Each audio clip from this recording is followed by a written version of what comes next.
I welcome you all. Let's do a problem from our coding patterns today. And the problem is squares of a sorted array. It says that given an array nums which is sorted in non-decreasing order, or you can say it is sorted in increasing order, you have to return an array of squares of each number and which should be sorted in again non-decreasing order. So let's understand with this example.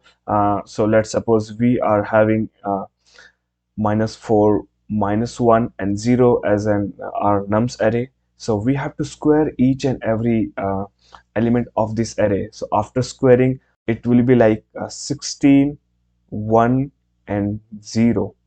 But the problem is asking us to sort it again. So if you sort this particular array, so it will be like 0, 1 and 16. So as you can see from the question that there are two levels. The first one is you have to square, right? And the second one is you have to sort it. All right, so if you understand the example number one, so which is -4, -1, 0, 3 and 10, so its output is 0, 1, 9, 16 and 100. Similarly for example 2, it's -7, -3, 2, 3 and 11. So after squaring and sorting, it's coming out to be 4, 9, 9, 49 and 121. So there can be a minus elements with minus sign, or there can be negative elements, which can make this problem very interesting, because if there is a negative number, so squaring of a negative number is always a positive. Okay, so let's understand the solution approach of this particular problem. So the approach number one is using sort. We'll utilize our sorting mechanism. So first what we'll do, we will apply squaring of each and every items. Okay, तो square करने के बाद क्या होगा, -7 जो है वो 49 बन जाएगा। और राइट, -3 क्या बन जाएगा, 9 बन जाएगा। -1 क्या बन जाएगा, 1 बन जाएगा। 2 क्या बन जाएगा, 4 बन जाएगा। एंड और 4 क्या बन जाएगा, 16 बन जाएगा। ओके, अभी अपन लोग क्या करेंगे, इस पे हम लोग सॉर्ट लगाएंगे। Okay, sort. और अगर आपको पता होगा कि जो सबसे ऑप्टिमाइज सॉर्ट है, उसकी जो कॉम्प्लेक्सिटी है वो है n log n टाइम्स।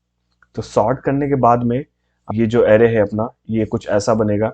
हमारा सबसे कम क्या है, 1, then 4, then 9, then 16, then 49। Okay, तो ये है जो हमारा आंसर एरे बनेगा। और अगर इसकी कॉम्प्लेक्सिटी की बात करें, तो जो इसका स्पेस कॉम्प्लेक्सिटी है वो बिग ऑफ 1 रह सकता है, क्योंकि आप अगर इन प्लेस सॉर्टिंग लगाओगे तो आपको कोई स्पेस की जरूरत नहीं पड़ेगी। और अगर मैं इसकी टाइम कॉम्प्लेक्सिटी की बात करूं, तो जो टाइम कॉम्प्लेक्सिटी है वो है सॉर्टिंग की, जो सबसे ऑप्टिमाइज हमारा सॉर्टिंग एल्गोरिदम है, वो है n log n टाइम्स में। ये प्रीटी स्ट्रेट फॉरवर्ड अप्रोच है। तो क्या हम इसको और ऑप्टिमाइज कर सकते हैं? The answer is yes. So let's discuss approach number 2, which is 2 pointers. तो इस अप्रोच में हम लोग करेंगे क्या, we will have 2 pointers. Okay, एक लेफ्ट पॉइंटर होगा जो कि हमारा एरे के स्टार्टिंग में पॉइंट कर रहा होगा, और एक राइट पॉइंटर होगा जो एरे के एकदम एंड में पॉइंट कर रहा होगा। ओके, और एक हम आंसर एरे भी होगा, एक आंसर एरे को भी फॉर्म करेंगे जिसका लेंथ एग्जैक्टली इक्वल होगा हमारे नम एरे से। ओके, तो हमारे इस केस में जो नम्स एरे का जो लेंथ है वो है 5, और जो हमारा आंसर एरे का जो लेंथ होने वाला है वो है 5। और इस अप्रोच में हम करेंगे क्या, हम लोग आंसर एरे को लास्ट से फिल करना शुरू करेंगे। तो देखो, जो आंसर होगा हमारा, ओके, जो सबसे बड़ा एलिमेंट होगा वो या तो लेफ्ट पॉइंटर का स्क्वायर होगा या तो राइट पॉइंटर का होगा। राइट, क्योंकि ये ऑलरेडी ऑलरेडी सॉर्टेड ऑर्डर है ना। अगर आप देखोगे तो -7 का जो स्क्वायर होगा 49, राइट, तो उसको हम लिखते हैं यहाँ पर 49। ऑलराइट, और जो 4 का स्क्वायर बनेगा क्या बनेगा, 16 बनेगा। राइट, तो दोनों में से हमें क्या लेना चाहिए, सबसे बड़ा क्या है, 49। ओके, तो हम लोग क्या करेंगे, 49 को आंसर में फिल कर देंगे। और जैसे ही हमने लेफ्ट पॉइंटर वाले का उठाया है, तो लेफ्ट पॉइंटर को हम इंक्रीज करते हुए जाएंगे। ओके, अभी -7 हो चुका है, तो लेफ्ट पॉइंटर जो है 3 को पॉइंट कर रहा है। ओके, तो फिर से हम लोग वो मैकेनिज्म अपना लगाएंगे। 3 का स्क्वायर क्या बनेगा, लेफ्ट 9। और राइट जो अभी भी 4 को ही पॉइंट कर रहा है विच इज 16। इस केस में आप देखोगे तो अभी क्या हुआ, दोनों में से कौन सा बड़ा है? Of course 16। तो हम लोग 16 को अपने आंसर अरे में डालेंगे, और क्योंकि 16 राइट पॉइंटर से आ रहा है तो राइट पॉइंटर को हम लोग डिक्रीज करेंगे। ओके, तो 4 हो गया है। अभी राइट पॉइंटर किसको पॉइंट कर रहा है? 2 को। ओके, तो फिर से अपन इस सब मैकेनिज्म को अपनाते हैं, और लेफ्ट अभी भी 3 को ही पॉइंट कर रहा है, इसका जो स्क्वायर बनेगा वो 9 बनेगा। राइट है वो 2 को कर रहा है और इसका स्क्वायर क्या बनेगा?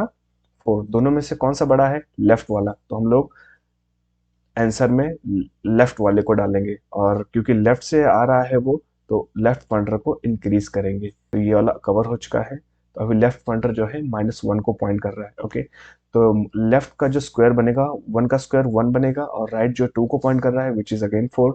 तो दोनों में से कौन सा बड़ा है? 4। तो हम लोग 4 को आंसर में डाल देंगे। ओके, और क्योंकि ये राइट पॉइंटर से आ रहा है तो राइट पॉइंटर को हम लोग डिक्रीज करेंगे। ओके, और अभी राइट पॉइंटर भी 1 को पॉइंट कर रहा है, तो लेफ्ट और राइट दोनों एक ही एलिमेंट को पॉइंट कर रहे हैं, तो दोनों का स्क्वायर कितना बनेगा? 1 एंड 1। तो इस केस में हम किसी को भी ले सकते हैं। सो अपने केस में हम लोग क्या करेंगे, लेफ्ट पॉइंटर को मूव करा देते हैं, और यहाँ पर 1 आ जाएगा। अगर देखोगे तो अभी क्या होगा कि जो लेफ्ट पॉइंटर है वो ग्रेटर हो जाएगा राइट से। तो ये जो है हमारा ब्रेकिंग स्टेटमेंट है, तो ऐसा होना नहीं चाहिए। तो एक वर्किंग कोड में हमेशा जो लेफ्ट पॉइंटर है it should always be less than और इक्वल टू राइट। अगर ऐसा है तभी हम लोग आंसर में अपने जो कंपटीशन हम लोग यहाँ पर कर रहे हैं उसको फिल करेंगे। अगर ये कंडीशन जैसे ही फॉल्स होती है इसका मतलब आपने ऑलरेडी आंसर एरे को फिल कर दिया है। और अगर मैं इसकी कॉम्प्लेक्सिटी की बात करूँ तो जो इसका टाइम कॉम्प्लेक्सिटी है वो है बिग ऑफ एन। क्योंकि आप देखोगे तो इस अप्रोच में आप लेफ्ट और राइट दोनों को एंड पे रख रहे हो और एक दूसरे की तरफ अप्रोच कर रहे हैं। ओके, कभी भी ऐसा नहीं होगा कि आप उसको लूप को 2 या 3 बार चलाओगे, तो it will always be like the equivalent to the length of our nums array. और अगर मैं स्पेस की बात करूं यहाँ पर, it is also big of n times. So let me try to code this approach for you. So I'm going to code this in JavaScript, but you can code in whatever language, irrespective of the languages. Approach remains the same. तो first हम लोग length निकालेंगे which is nothing but the nums length. Okay, और उसके बाद हमें एक answer array form करना है which is like a placeholder which is equivalent to the length of nums. And then we need left pointer which is pointing to 0, and also we need right pointer which is pointing at the last element of the nums array। और इसके बाद हम लोग loop करेंगे जब तक कि left is less than equal to right है। ओके, और हम लोग यहाँ पर दो चीजें कंपेयर करेंगे। Okay, square of left which is nums of left into nums of left। We'll also need squaring of right pointer which is nums of right into nums of right। अभी क्या करेंगे, दोनों को कंपेयर करेंगे। तो अगर square of left is greater than और equal to square of right, उस केस में क्या करेंगे, हम लोग लेफ्ट पॉइंटर को इंक्रीज कर देंगे। राइट, और उससे पहले हमें आंसर को भी स्टोर करना पड़ेगा। और आंसर क्या होगा, आंसर वाले एरे में डाल देंगे, और n-1, इसका मतलब हमें इसको कॉन्स्ट नहीं लेट बनाना पड़ेगा। स्क्वायर ऑफ लेफ्ट को स्टोर कर देंगे हम लोग अपने आंसर एरे में। और लास्ट में क्या करेंगे, हम लोग अपने, क्योंकि हम एरे को लास्ट से फिल करना शुरू कर रहे हैं तो हर बार हम एक एक जो है लेंथ डिक्रीज करते रहेंगे एरे का। और एल्स कंडीशन में क्या बनेगा, answer of n-1 is nothing but square of right, और इस केस में हम लोग राइट को डिक्रीज करते रहेंगे, और लास्ट में हम लोग अपने आंसर एरे को रिटर्न कर देंगे। तो this looks fine to me. Let's run and check. Yeah it's getting accepted, let me submit it. Yes, it got accepted. So if you like my approach and discussion, so please give a thumbs up and like and share my YouTube channel, and don't forget to check out my website codingpatterns.com. Thank you for your time.